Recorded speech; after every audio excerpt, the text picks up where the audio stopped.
Takulandirani ku AMTV Malawi kuchimake kwa nkhani zenizeni.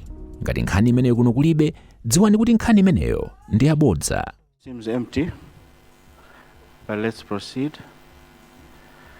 Let me now recognize the chairperson of the Budget Committee to present the committee report.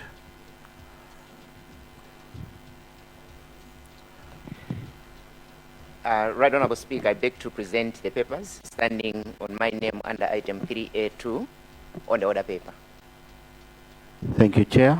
Sergeant at Arms.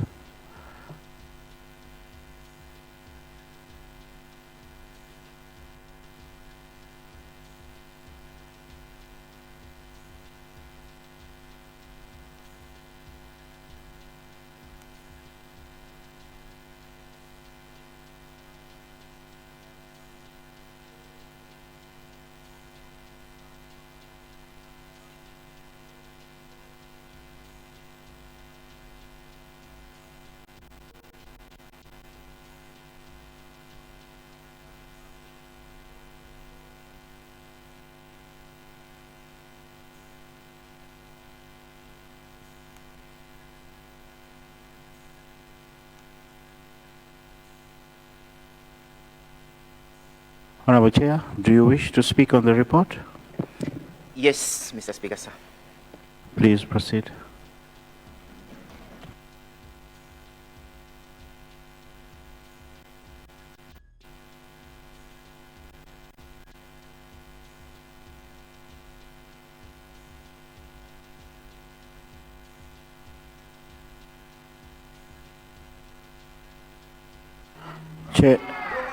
Chair, you have 30 minutes.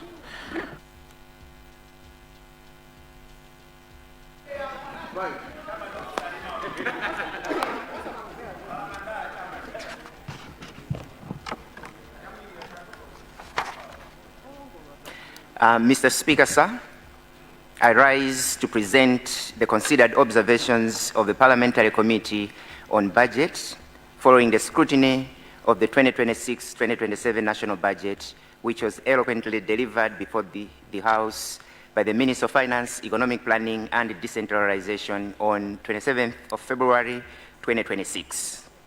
Mr. Speaker, sir, on the onset, I would like to express my sincere gratitude to all the members of the Budget Committee for their dedication and commitment over the past 2 weeks.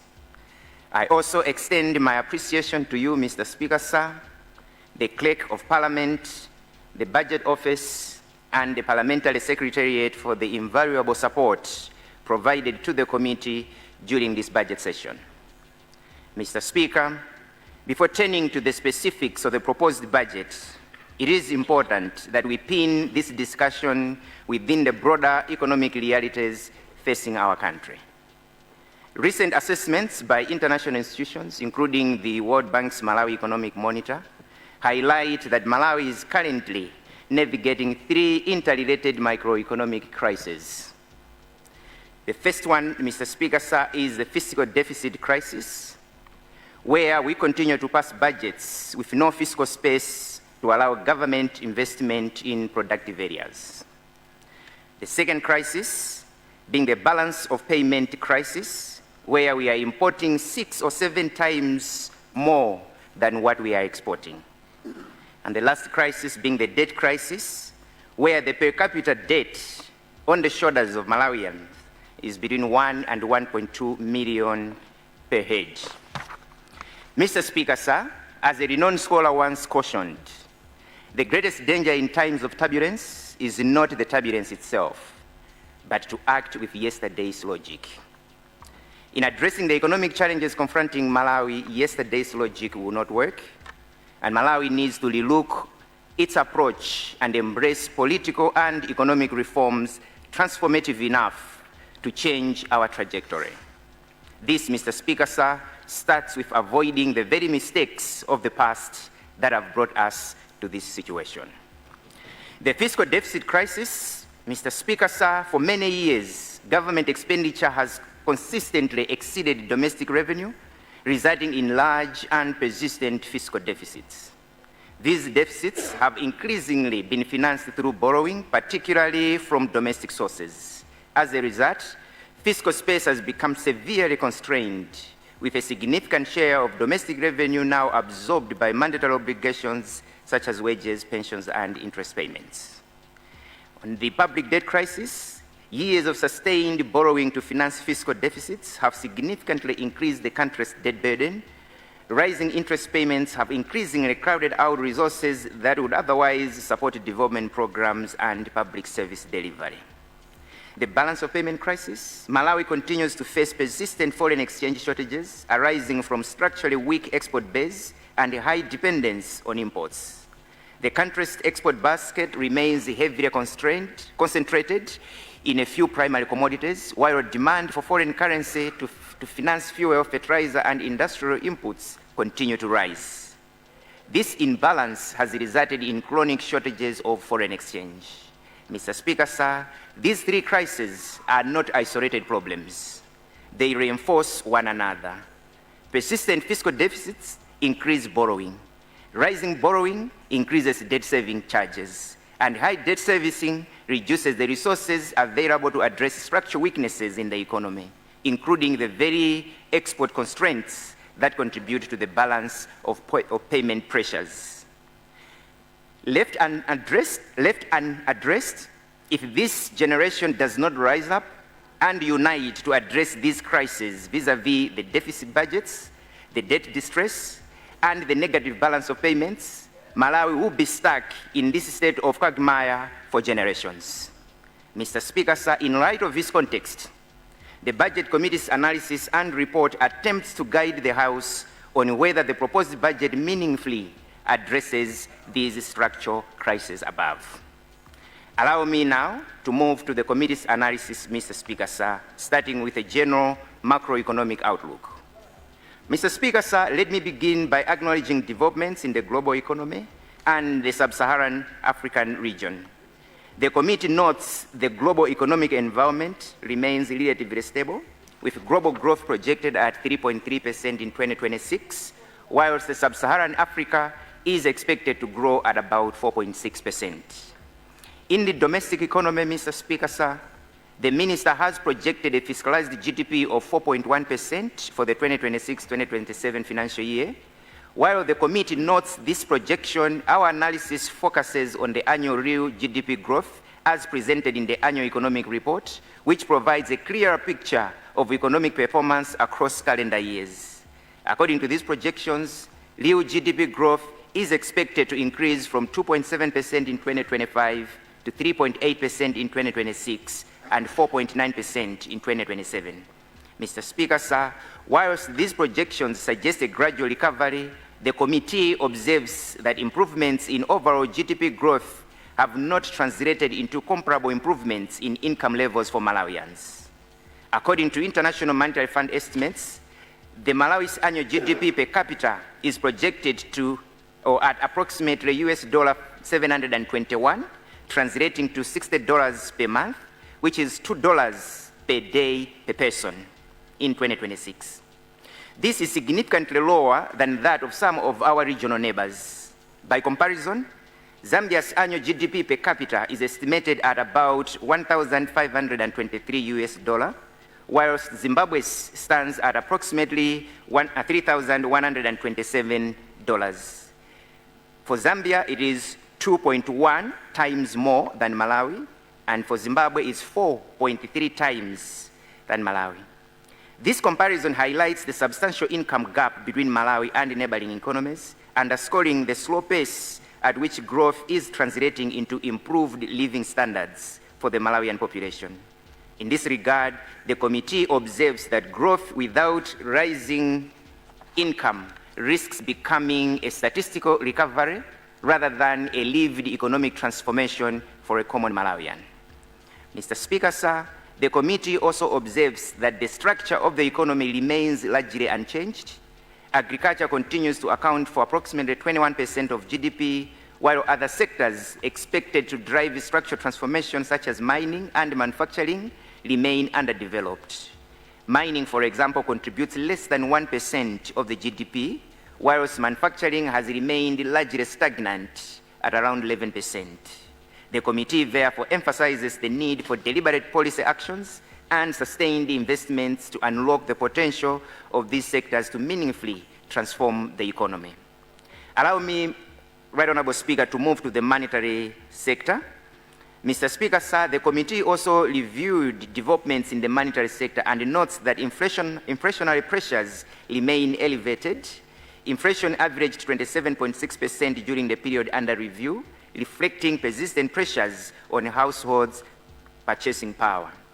The committee further observes that while food inflation has shown significant moderation, non-food inflation has continued to rise, reaching 29.8% in January 2026, compared to 22.1% for food inflation.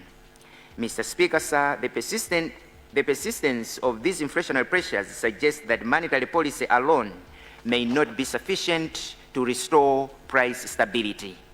The committee acknowledges the ongoing efforts to reduce domestic borrowing, as the deficit in this budget has dropped from 11% of GDP to 9%. The committee also takes note of efforts to mop up excess liquidity, with broad money growth easing to 38.2% in January 2026, and this is in the context that it had expanded to close to 52% year-on-year mid-2025. Right Honorable Speaker, when money supply expands faster than the growth of goods and services in the economy, it leads to inflationary pressures.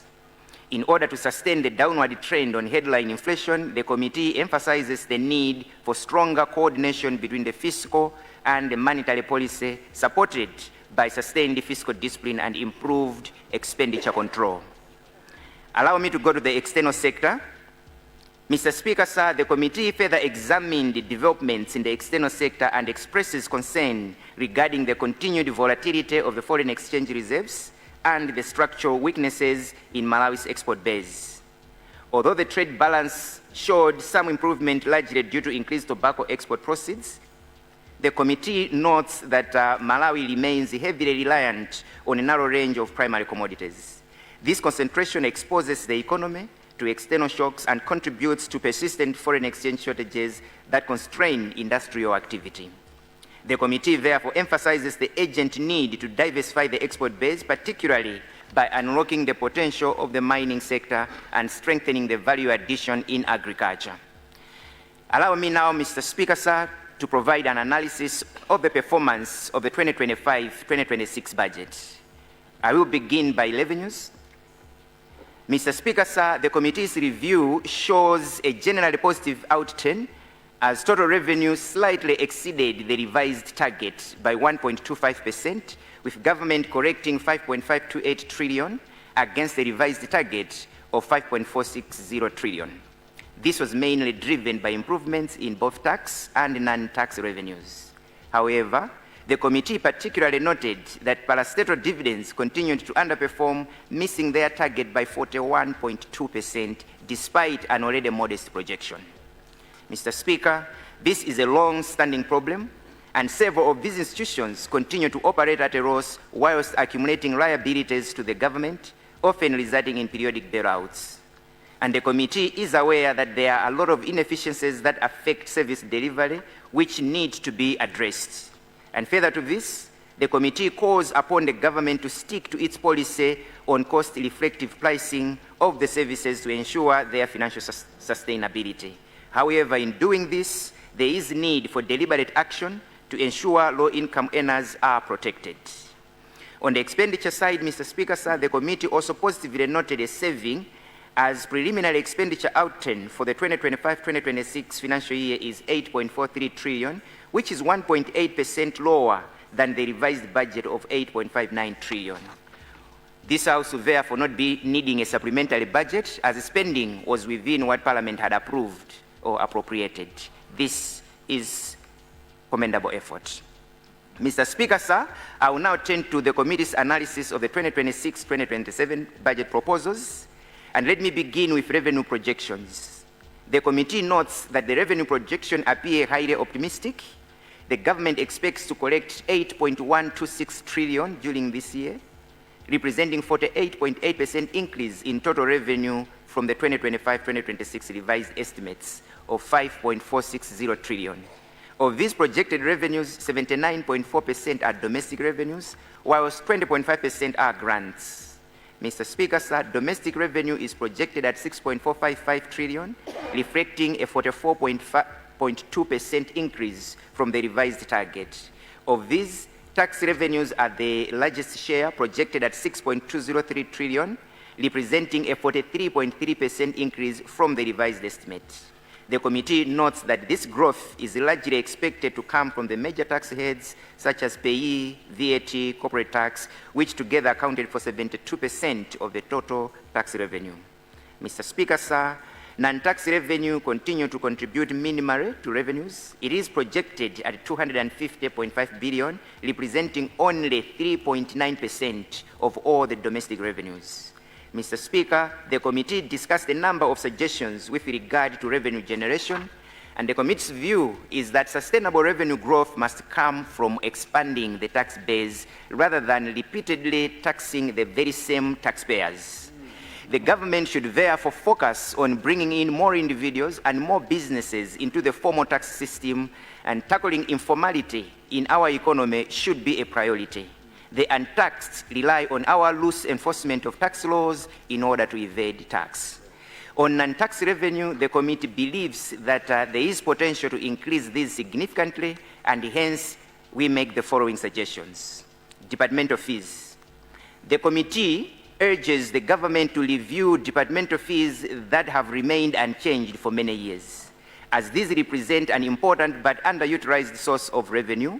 To date, someone with a 300 million kwacha Toyota VXR pays 36,000 kwacha per year for a certificate of fitness. Smaller cars are pegged at 30,000 kwacha per year certificate of fitness. The committee reiterates its position that taxation must be progressive to ensure fairness and economic balance. A progressive tax system asks those with greater financial capacity to contribute a larger share whilst protecting the lower income households from disproportionate burden. Parastatal dividends. The committee stresses the need to improve the financial performance of parastatal institutions through stronger governance and operational efficiency and cost-effective pricing. If you look at the travel budget for some of these parastatals and compare with the dividends they declare at the end of the year, you would know that we lack seriousness in these institutions. Targets. In order to improve revenue mobilization for infrastructure development, the committee recommends expansion of the target network along all high traffic corridors. For comparison's sake, Zambia has 38 targets, 27 inland and 11 on ports of entry like airports. Here we have 3 or 4 at most. That said, Mr. Speaker, sir, allow me to zero in on the surcharges that have been introduced on seed importation particularly. The committee understands that this has been introduced to protect local producers, and it is in full support. However, the committee also notes that the government has allocated 60 billion to support local seed production in this budget. It is the committee's view that since farmers still need seed for both winter cropping and the next season, the committee considers the measure premature, as it may increase seed prices before domestic production capacity expands sufficiently to meet demand. It is therefore the view of the committee that this measure be delayed to next year, when local seed production would have led to an increased seed supply on the market. Otherwise, seed prices are going to be above reach for most of our farmers. Mr. Speaker, sir, the committee also observes that there is need for a delicate balance between taxing financial or digital transactions and achieving financial inclusion. We should not reach a point where someone is tempted to start keeping his or her money under the pillow instead of keeping the money at the bank. In all of these efforts, Mr. Speaker, sir, it is important to ensure that taxation remains fair, progressive, and does not place excessive burden on a small segment of Malawians, especially the low-income bracket. I will now discuss the total projected expenditure for 2026-2027. Mr. Speaker, sir, expenditure in the 2026-2027 proposed budget continues its upward trajectory, and the Proposed budget projects total expenditure of 10.978 trillion, representing 27.7% increase from the revised estimate of 8.589 trillion in 2025-2026. Positively, revenues are projected to grow significantly higher than expenditure, which signals a narrowing fiscal gap and an important step towards restoring fiscal discipline. This outcome depends heavily on the realization of the ambitious revenue and growth projections underpinning the budget. Should these projections fall short, the fiscal position could deteriorate and result in higher than anticipated deficits, and the committee therefore stresses the importance of strict expenditure controls, effective revenue mobilization, and investment in growth-enhanced investments. On recruitment expenditure, the budget projects spending of 7.581 trillion, amounting to 69% of the total budget. Notably, the committee welcomes the projected positive primary balance of 302.0 billion compared to the historic trend of persistent negative primary balances. A primary balance, Mr. Speaker, sir, is the difference between the government revenue and government spending that excludes interest payments on existing debts. If the primary balance is negative, it simply means government will have to be borrowing in order to meet debt interests. If positive, it means government is generating enough revenue to partly start covering the debt charges. This, therefore, is commendable development, and if sustained, this trend would strengthen fiscal discipline, reduce reliance on borrowing for operational spending, and gradually create fiscal space for development and essential public services. Despite this positive signal, mandatory expenditures continue to consume a significant share of government's revenue. And Mr. Speaker, sir, allow me to briefly comment on few key recurrent expenditure lines: wages and salaries. Mr. Speaker, sir, the allocation to wages and salaries has increased by 17.9%, largely to cater for possible salary adjustments and selected recruitments. The committee appreciates government's effort to manage the wage bill, including freezing of non-essential recruitments, and hope that the ongoing salary negotiations have been adequately provided for to avoid significant upward revisions during the mid-term review. Public debt. Mr. Speaker, sir, the rapid growth in public debt interest payments remain a major concern to the committee. Interest payments are projected to rise to 2.793 trillion in the 2026-2027 financial year, of which 97.7% is attributed to domestic debt. These payments alone are expected to consume approximately 43% of total domestic revenues, thereby significantly constraining the fiscal space available for development spending and essential public services. Mr. Speaker, sir, Malawi's total public debt stock stood at 24.3 trillion, equivalent to 93.2% of our GDP as of December 2025, with domestic debt accounting for 65.8% of the total. On a per capita basis, this debt stock translates to roughly 1.1 million to 1.2 million per Malawian, even in our hospitals. The committee therefore emphasizes the urgent need to expedite the ongoing debt restructuring or reprofiling through a consultative and transparent approach, ensuring that the outcome restores fiscal sustainability whilst at the same time safeguarding the stability of the financial institutions that hold a significant portion of government securities. On social benefits, Mr. Speaker, sir, allocations to social benefits have declined by 31.8%, mainly due to the reduction in the Farm Input Subsidy Program, FISIP, from 214.1 billion in the revised of 2025-2026 budget to 111.25 billion in the 26-27.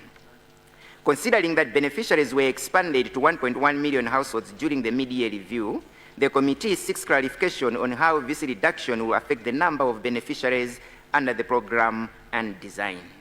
The committee reiterates its position that Malawi cannot afford to be a welfare economy. Our fiscal space is too constrained.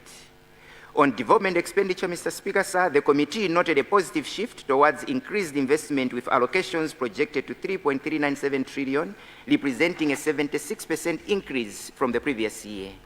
This raises the share of development spending to 30.9% of the total budget from 22.4% in the revised budget.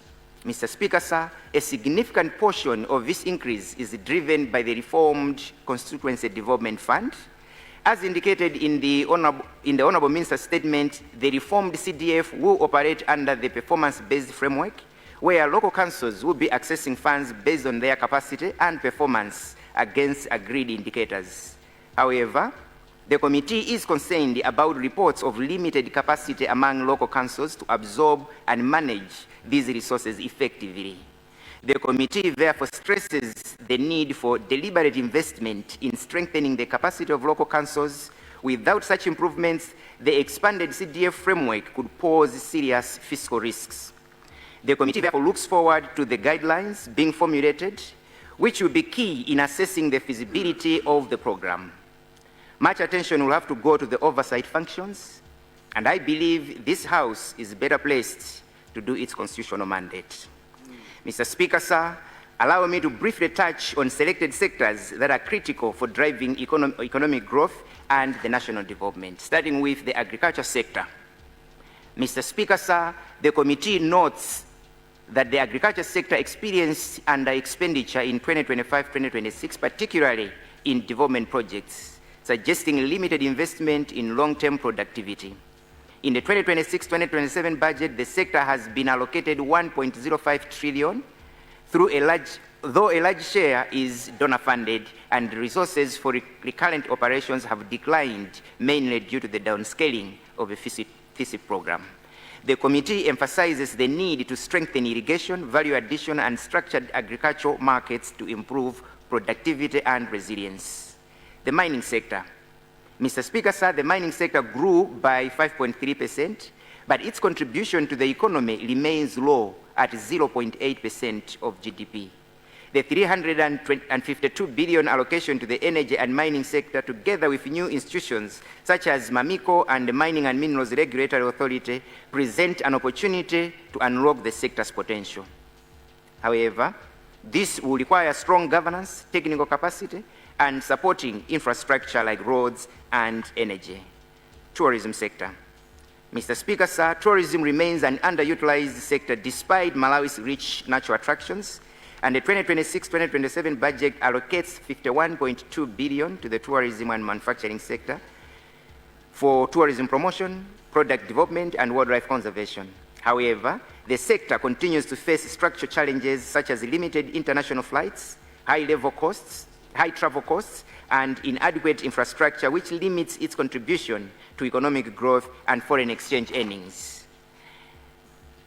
The education sector, Mr. Speaker, sir, continues to face challenges in infrastructure investment, and the 2025-2026 expenditure is projected at 1 trillion against the provision of 1.03 trillion. With underspending on development projects and negligible domestic investment. Wages and salaries dominate 68% of the education budget, whilst donor support has sharply declined over the last 3 years. The 26-27 budget allocates 1.28 trillion, largely for recurrent costs, underscoring continued underinvestment in infrastructure. The committee argues that the free primary and secondary education, coupled with population growth, must be supported by significant infrastructure expansion and maintenance. And lastly, on the health sector, Mr. Speaker, sir, the health sector has seen notable achievements, including recruitment of nearly 6,000 health workers and completion of critical projects like the radiotherapy bunkers. The 2026-27 budget allocates 1.02 trillion with funds earmarked for medicines, hospital support, dialysis, ambulances, blood services, and ART co-financing. However, challenges remain, including infrastructure gaps, personnel shortages, and rising demand for services. The committee welcomes the introduction of paying wards and partnerships with medical insurance providers to mobilize additional resources, improve service quality, and reinvest in hospital infrastructure. Allow me, Right Honourable Speaker, to zero in on the key recommendations from the Budget Committee on the 2026-2027 budget. First recommendation, In order to address the persistent trade imbalance, the committee emphasizes the need to move beyond policy rhetoric to decisively start implementing productive and export-oriented reforms. The government should prioritize a few well-resourced flagship initiatives, focusing on value addition, agro-processing, and export-oriented manufacturing to expand production, diversify exports, and strengthen foreign exchange earnings. Second recommendation. The committee commends the decline in money supply from the growth of 42.9% in December 2025 to 38.2% in January 2026, reflecting progress in containing excess liquidity. The committee urges that measures be taken to sustain this trend over time. 3. Regarding the surcharge on imported seed, the committee recommends delaying its implementation to next year, allowing local seed production to expand and increase supply on the market. 4.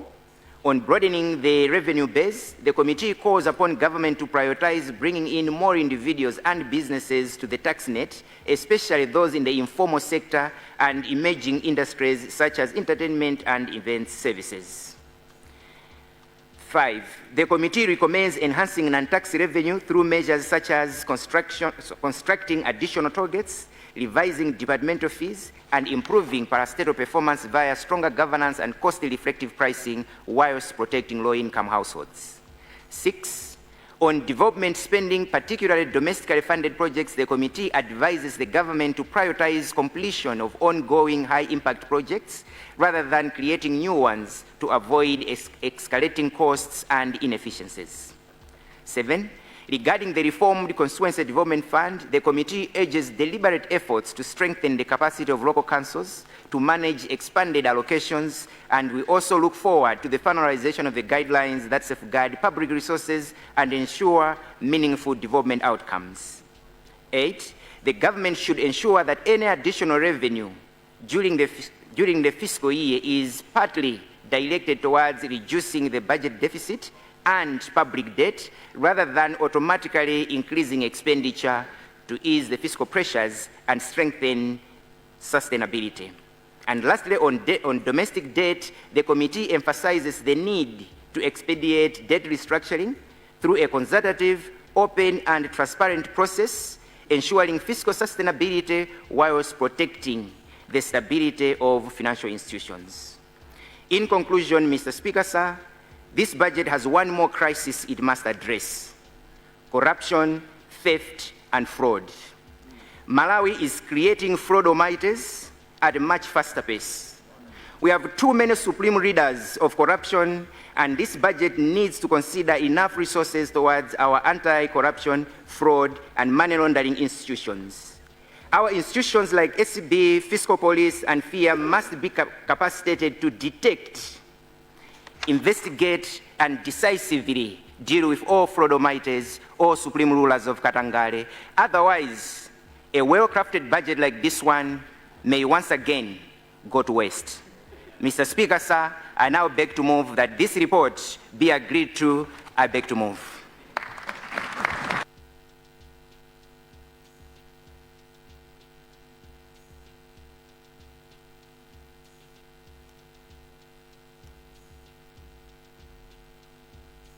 Thank you very much, Chair of the Budget Committee.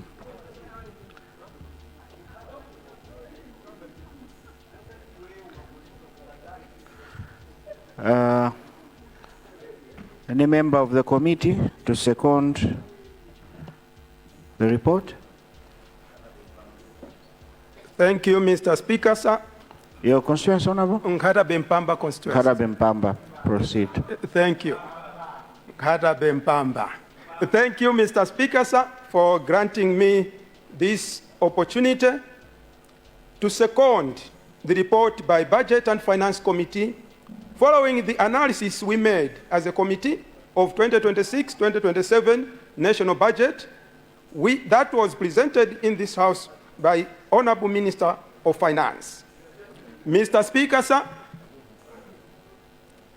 let me start that the committee appreciate the challenges that the Minister of Finance and his team, when they were preparing this budget, they already had the number of cost lines, expenditure lines, which were must that they have to go into the budget. Minister of Finance was preparing this budget as he outlined by the chairperson, the difficult macroeconomic environment.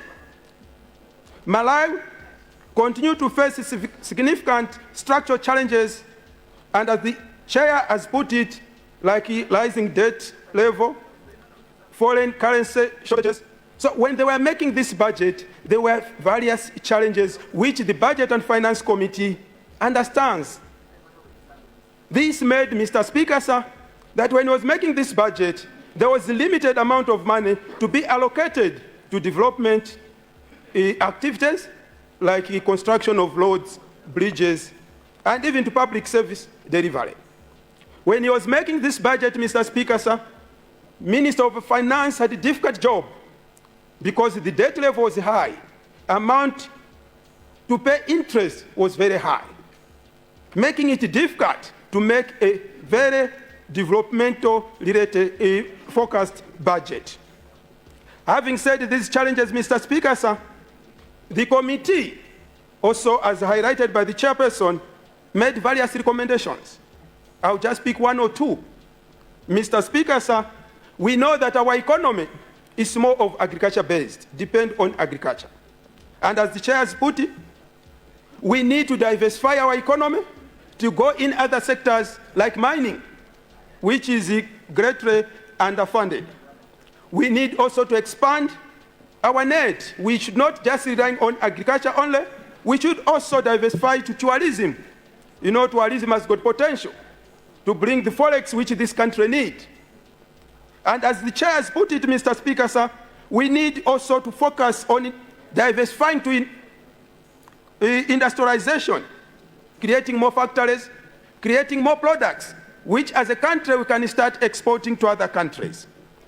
Mr. Speaker, sir, yes, we have been relying on agriculture, but the time has come that we start putting in place policies, we start diversifying, we start putting more resources to areas which can supplement, which can move our economy out of the status it is now.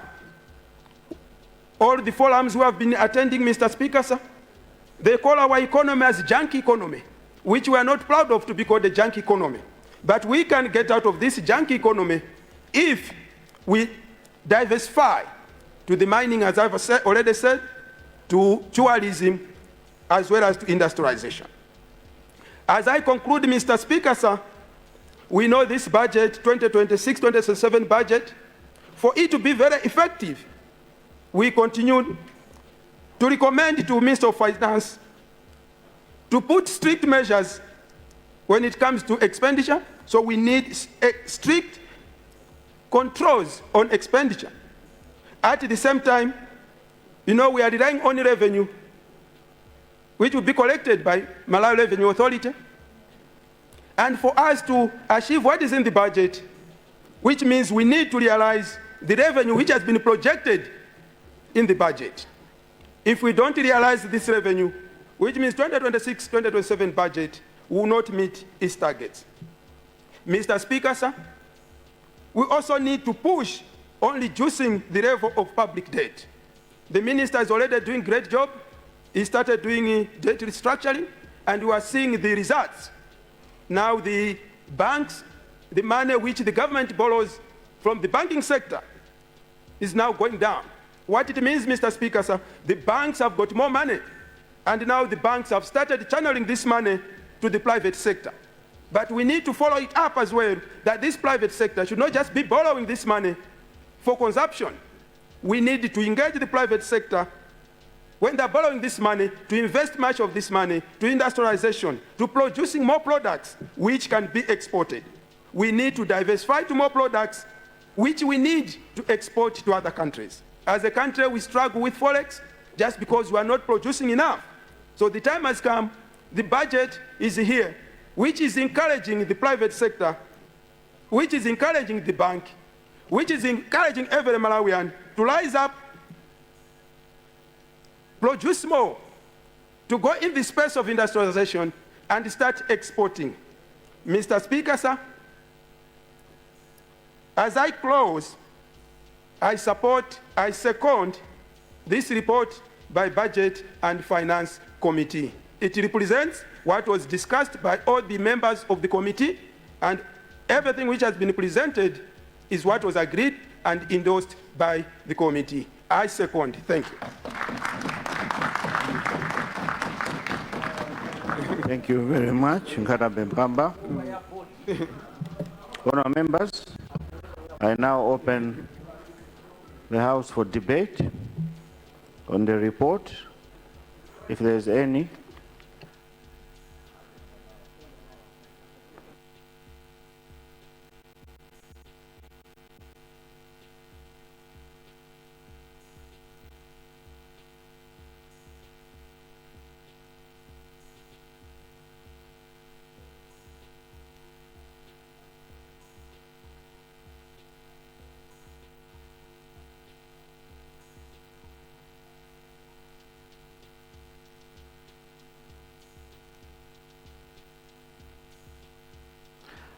Then, leader, you might need to move to curtail debate so that we proceed.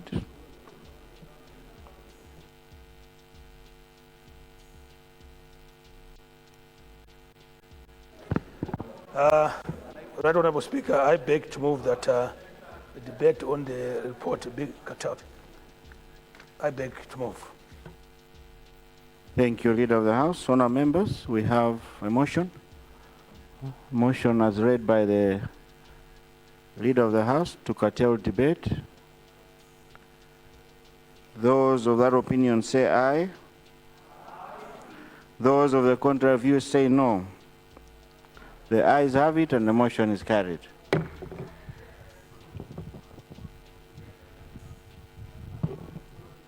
Chairperson, you wind up your... Right. Thank you very much, Right Honourable Speaker. Allow me to thank the House for unanimously agreeing with the report. I therefore beg to move that the report be adopted. I beg to move. Thank you very much, Chair. Honourable members, we have a motion. The motion as put by the Chair that the House adopts the report. Therefore, I put the question. Those of that opinion say aye. Those of the contrary view say no. The ayes have it and the report is adopted.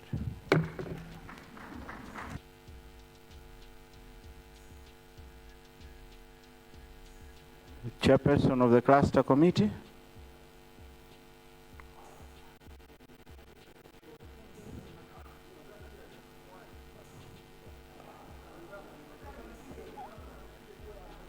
Which chair is starting?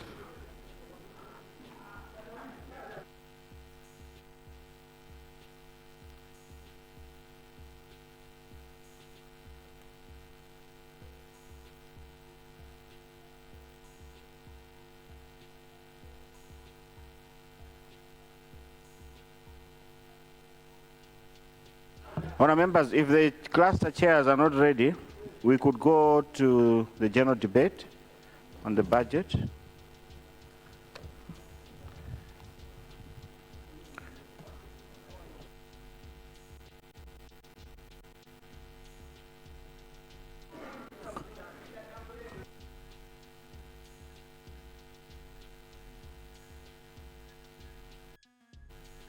If I allowed the Amaryllis one, everyone would rise.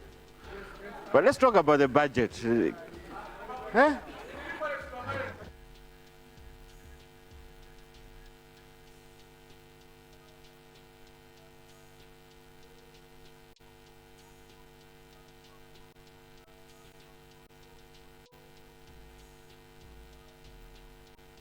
Yes, Leader. Right Honourable Speaker, in view of the fact that Chairpersons are not in the House, but also that members appear not ready to start debating the budget today. I therefore beg to move that the House do adjourn early to allow, and then we convene tomorrow. I beg to move. Thank you, Leader. Honourable members, we have a motion that the House adjourns early in order to give our cluster chairpersons time to come tomorrow morning to continue with the budget process. Those of that opinion say aye. Those of the contrary view say no. The ayes have it and the House is adjourned. Osaiwala kupanga subscribe ku channel ya AMTV Malawi.